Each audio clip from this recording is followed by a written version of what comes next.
Hello everyone, and welcome to my General Hospital official channel. I hope everyone is having a wonderful day. Before we begin, please hit the subscribe button and give this video a thumbs up. When Spencer solves the mystery of Esme's adoptive parents' tragic fate, does this establish foul play? According to General Hospital, Spencer Cassadine might eventually devise a new strategy for eliminating Esme Prince. Esme's crimes at Port Charles are not supported by any evidence, at least not legitimate evidence, as what Victor Cassadine left behind was obviously a fabrication. Unfortunately, Tran Robinson and Spencer have also had no success in locating reliable evidence, so they will have to put up with Esme until something different. Esme's most recent visit to Heather Weber, Allie Mills, may signal a significant change in the plot, though. Fans of General Hospital may recall that Esme was upset when Heather implied that her cunning daughter was to blame for the tragic destiny of her adoptive parents. Heather practically warned Esme that the nice family bubble she was trying to build would break, acting as though Spencer wouldn't approve when he learned the truth. Heather is obviously not to be trusted, yet we are inclined to accept her word for it. Since viewers heard that Esme's adoptive parents passed away in an unspecified accident, rumors have circulated that she may have planned the murders. We're even more sure that Esme purposefully got rid of her adoptive parents now that Heather is endorsing that theory. Esme constantly talked about how cold and distant they were before they passed away, so it's clear that she wasn't particularly bonded to them. Esme is accountable for some terrible actions despite not remembering her past. What if Spencer shifts things up and goes after Esme for something further in the past if he can't get rid of her for her more recent offenses? Even a criminal mastermind may make mistakes. Esme was always the kind of girl who tried to hide her traces. Are there any remaining pieces of information that implicate Esme in the eradication of her adoptive parents? Esme had the opportunity to convey that she was interested in learning more about her adopted parents when she called Spencer after her visit to the prison in the episode from July 20. Spencer suddenly ended the call because he was annoyed, but he might remember it later and determine that this might be a good angle to pursue. If Spencer does some independent research, he might find the evidence he needs to jail Esme. Will Esme ever be charged with causing the death of her adoptive parents? Could Spencer eventually secure Esme's imprisonment and achieve justice? Stay in for updates on any potentially shocking news that might be in the works as General Hospital reports Spencer may start a new probe. The character, spoiler, from General Hospital has to be the one to destroy Gladys.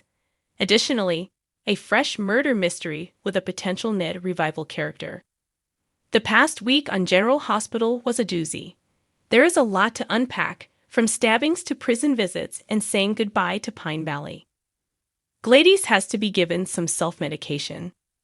Gladys didn't do anything to redeem herself this week, despite my assertion in last week's column that she had become the most despised character on the show. The fact that she generally seemed concerned for Sasha and never wanted her to be in such misery was the only saving grace she had, and it wasn't even a significant one. We're emulating your expression, Sasha, and inquiring why. Gladys was advised by the police on the scene to wash her hands because she had blood on them after Sasha mistakenly believed Cody to be Cyrus and stabbed him. Nothing could be more accurate. Sasha is now destined for Ferncliff Asylum for the criminally insane because she not only had Cody's blood on her hands in reality, but also because of her. Just when you thought Sasha's situation couldn't get much worse. It is clear from this that the actress has been written off by the show while she takes maternity leave. However, couldn't they at least have delivered her to Spring Ridge? Leaving Bobby Spencer in the past. Sasha has a history of addiction, as many viewers have noted, so in addition to those close to her being suspicious of her conduct, Sasha herself ought to be able to tell something is wrong. And because she was sent to Ferncliff, we can only presume that she will remain in a medicated state. Additionally, we still don't know what Dr. Montague, a terrible piece of work, is dealing with. He might want to borrow money from the bank of Sasha, like Gladys is doing. And here we thought Kiki's harasser, the doctor, was bad. Now screenshot ideal time for Brando to return as either a ghost to haunt his mother or merely as a phantom of her guilty conscience, given that Gladys is getting away with everything. It doesn't matter which one happens, as long as Gladys begins to crumble under the weight of what she did to Sasha. Everyone is aware that General Hospital doesn't hesitate to include spirits, thus Gladys needs to be stopped. The unsurprising paralysis of Curtis. Curtis remarking to Portia and TJ, "Why does nobody seem surprised I can't feel my legs?" was meant to be a serious statement, but it really felt like a wink to the audience who knew exactly where this plot was going. And Portia had to tell him on Friday that he was paralyzed and probably wouldn't ever be able to walk again. As I mentioned last week, Curtis, a former addict, shouldn't be in this situation. He might be traveling down a dark road, and it appears that he won't be traveling alone. With the aid of alcohol, Taggart has been numbing his anguish over the fact that he is not Trina's biological father. Trina may find herself with two dysfunctional fathers. A rather miserable week occurred at General Hospital. The drama of deception.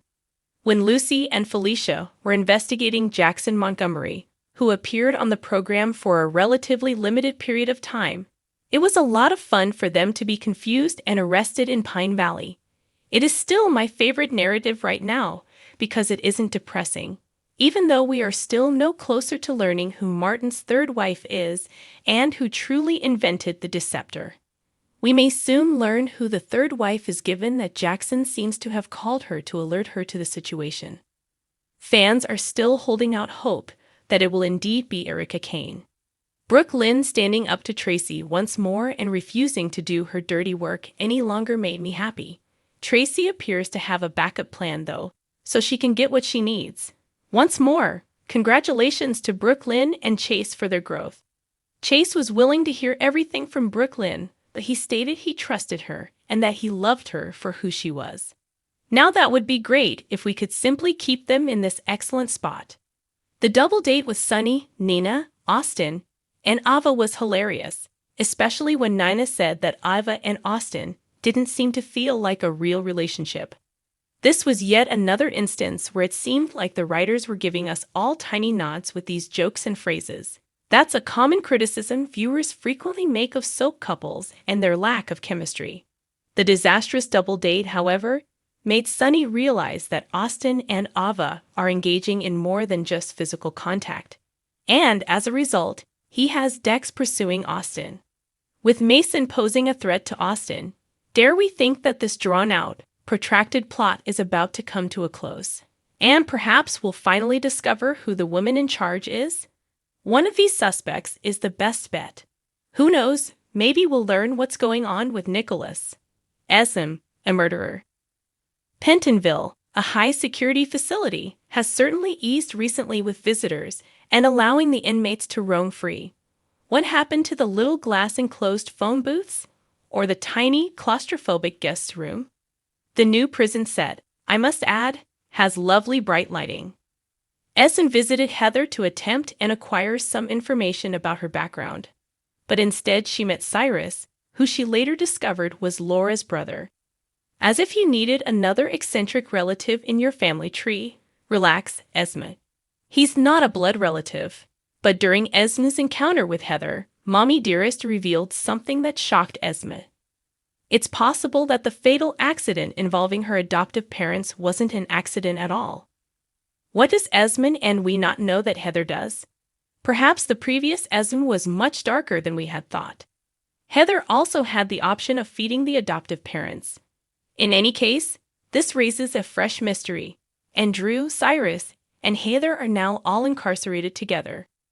Since Allie Mills portrays Heather in such a hilarious way, I'm fine for her staying around. In addition to Heather and Cyrus together, that will undoubtedly be a wild time. Esme might resemble her parents more than she ever imagined. Grunge has aged. This week, Eddie was back and competing with Seth, another local crooner, for a chance to perform in Rice Plaza. When Seth declared Eddie's music old, Eddie pointed out that grunge was from 30 years ago, and I had to chuckle, but then wanted to cry. Ouch! Tracy was at her best as she tried to reason with Eddie and gave Seth the go-ahead to humiliate his parents elsewhere. Actually, Tracy currently has the finest lines on the program, but Easton Rocket Swida, who plays Leo, was the star of the show. His scenes with Eddie were very moving and expertly performed. Lena might eventually be the one to convince Ned to abandon his Eddie fantasies.